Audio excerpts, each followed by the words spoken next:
Heart Ball is the 15th episode of the first season of 30 Rock. This is directed by Don Scardino, and as always, there will be spoilers as I talk about various aspects of the episode. It's not really my favourite episode, and to be honest, apart from a really strong introduction, I wasn't really enjoying a lot of this until we kind of got into the second half. So I will mention some personal highlights, but I definitely feel like the second half is significantly better than the first half. There are 3 parts to the narrative, and I'll talk about them in turn. One focuses on Tracy and Kenneth, and the fact that Tracy asks Kenneth to be part of his entourage.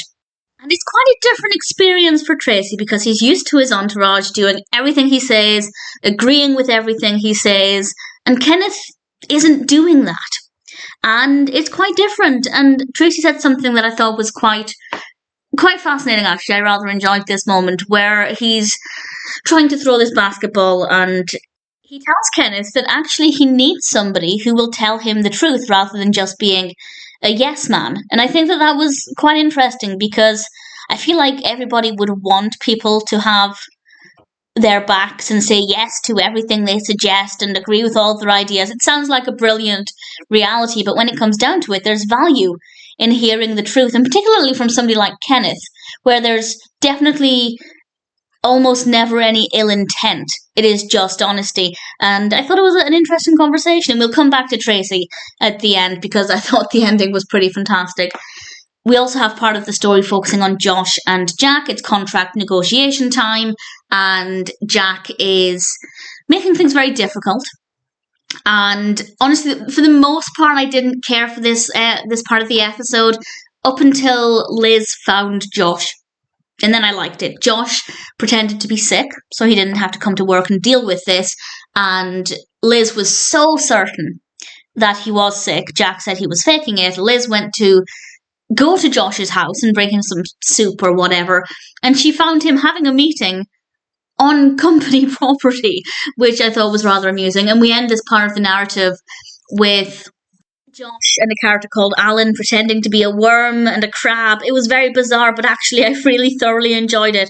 So that part of it I actually thought worked quite well. My favourite part of the narrative, and honestly the bit that I enjoyed all of the way throughout, even in the first half, focuses on Jenna. In the opening scene we find out that she's actually 4th sexiest woman, and she's doing a photo shoot for Maxim, and she has a rubber chicken in her mouth, and it's very funny. Really great physical comedy from Jane Krakowski. Really thoroughly enjoyed it. And then she does an interview with the magazine, and they ask her what she thinks about the troops, obviously meaning army. And she thinks they're talking about theatre troops, and she says she doesn't like them. And of course that gets put into print.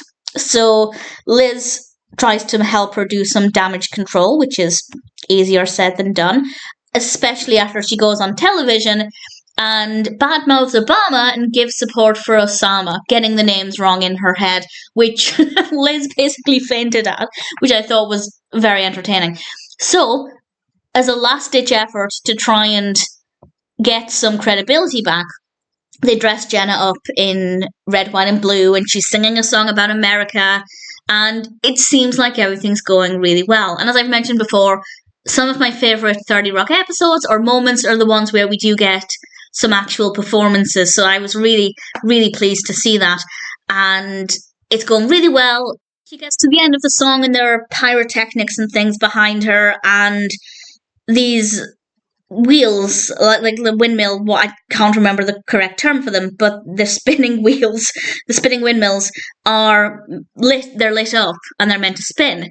But they realise that they're not spinning, they are broken, and when they're not spinning, they look like swastikas, which is absolutely the worst thing that could have happened in that moment for Jenna's credibility. So that didn't exactly go according to plan, and Jenna is unaware of this and tries to leave the building, and she basically gets pounced on by people waiting outside to attack her.